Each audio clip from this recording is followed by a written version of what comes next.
کہتے ہیں وہ زندگی ان کی شروع ہو جاتی ہے، اور وہ زندگی کبھی ختم ہونے والی نہیں ہوتی ہے۔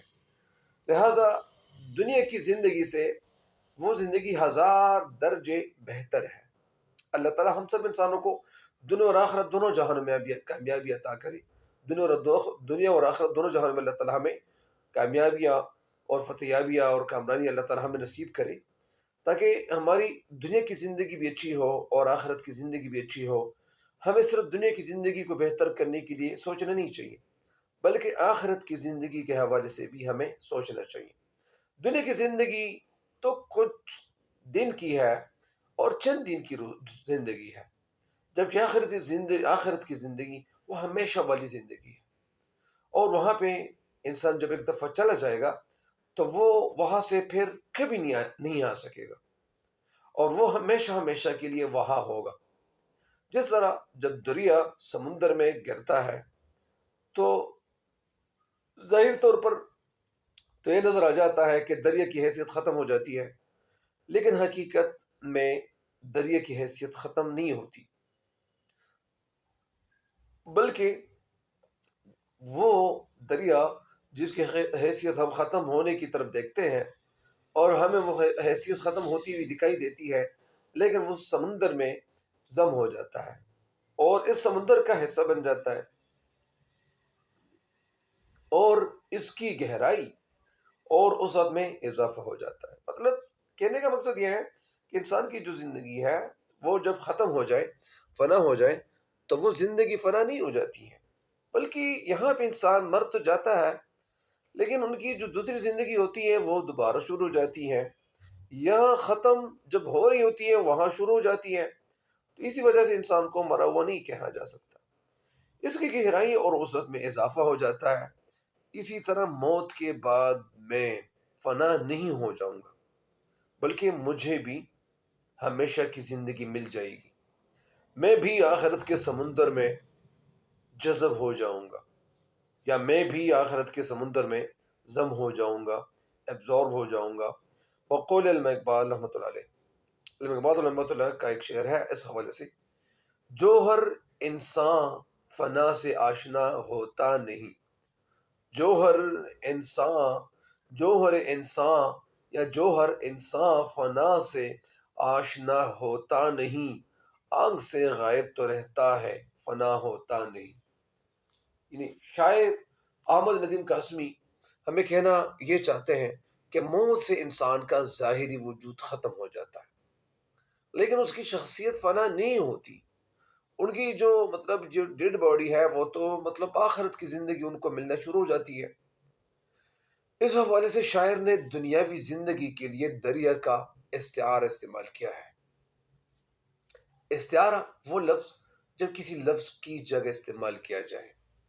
استعارہ کے معنی ہے ادھار لینا، یہاں پہ لفظ کو بھی ادھار کے طور پر استعمال کیا جاتا ہے، اور آخرت کی ابدی حیات کے لیے، زندگی کے لیے سمندر کا استعارہ استعمال کیا گیا ہے۔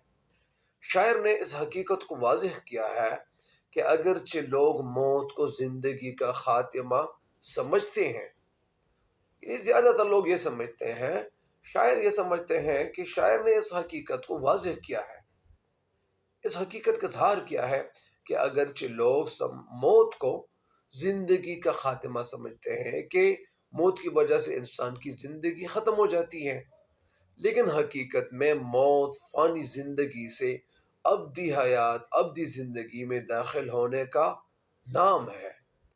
موت جسم کو آتی ہے اور جسم فنا ہو جاتا ہے، انسان کی روح کو موت نہیں آتی۔ لہٰذا یہ بھی سوچنا پڑتا ہے کہ انسان کی جو زندگی ہے وہ زندگی کبھی ختم ہوتی نہیں ہے۔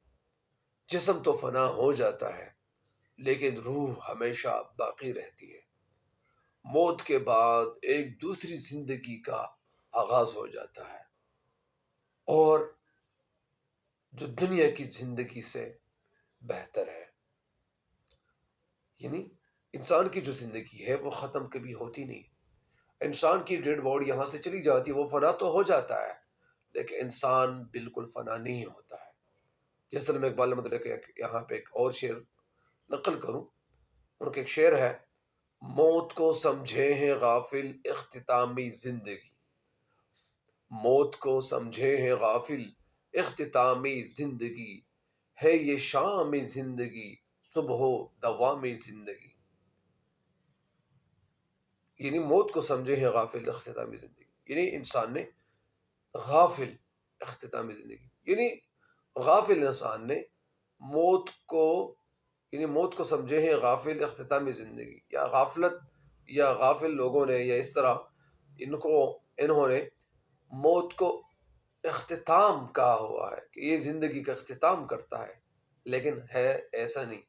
ہے یہ شام زندگی، اور یہ زندگی کی شام ہے، صبح و دوام زندگی.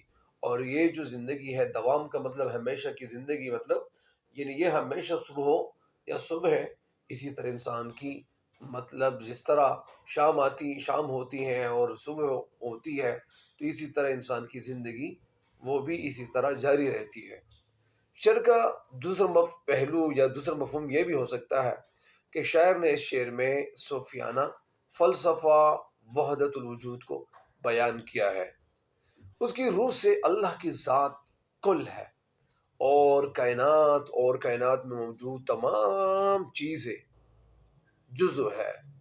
جزو اپنے کل سے ملنے کے لیے بے قرار اور بے تاب رہتا ہے، جس طرح مچھلی سمندر میں جانے کے لیے بے قرار رہتی ہے. چنانچہ شاعر کہتا ہے، دنیا میں میری ہستی ایک جزو ہے جس کی کوئی حیثیت اور اوقات نہیں ہے، کوئی مرتبہ نہیں ہے، لیکن مرنے کے بعد میں فنا فی اللہ ہو جاؤں گا اور جزو سے کل میں تبدیل ہو جاؤں گا. جیسے دریا سمندر میں گر کر بے قرار ہو جاتا ہے.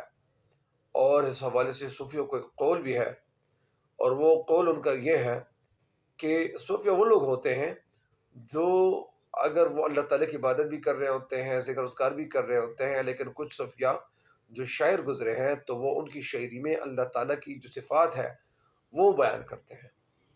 تو یہاں پہ صوفیہ کا قول ہے، صوفی کی جمع صوفیہ، کہ قول یہ ہے، قطرے کی بقا اس میں ہے کہ وہ خود کو سمندر میں فنا کر دے. یعنی قطرے کی بقا مطلب باقی رہنا اس میں ہے. یعنی قطرہ اس حالت میں باقی رہ سکتا ہے کہ وہ خود کو سمندر میں فنا کر دے. مطلب قطرہ وہ جب سمندر میں چلا جائے تو وہ اس میں باقی رہ جاتا ہے، اس کی حیثیت بالکل ختم نہیں ہوتی ہے. اور میں اس شعر کی تشریح علم اقبال مطلب کہ ایک شعر اس شعر پہ ختم کرنا چاہ رہا ہوں، اور وہ کچھ یوں ہے، تو ہے محیط بے کراں، میں ہوں ذرا سی آب جو. تو ہے محیط بے کراں، میں ہوں ذرا سی آب جو. یا مجھے ہم کنار کر، یا مجھے بے کنار کر، یا مجھے ہم کنار کر، یا مجھے بے کنار کر. امید ہے اللہ تعالیٰ سے کہ انشاءاللہ آپ کو بھی اس شعر کی تشریح سمجھ آ چکی ہوگی، اور آپ لوگوں کو اس شعر کی تشریح زیادہ سے زیادہ اپنے دوستوں، کلاس فیلوز کے ساتھ، فرینڈز کے ساتھ شیئر کرنی چاہیے، تاکہ آپ کے ساتھ ساتھ آپ کے دوستوں تک بھی فوائد پہنچتے چلے جائیں. تب تک کے لیے مجھے خصوصاً دعا میں یاد رکھیے گا، اور کمنٹس میں اپنی رائے کا اظہار ضرور کیجیے گا، تاکہ کمنٹس کرنے سے میرے حوصلے میں اضافہ ہوتا ہے. اور اگر کوئی نیگیٹو کمنٹس کرتا ہے تو کیا کر سکتا ہے، کیونکہ نیگیٹو کمنٹ کو بھی میں پازیٹیو میں لے لیتا ہوں، پازیٹیو سینس میں لیتا ہوں.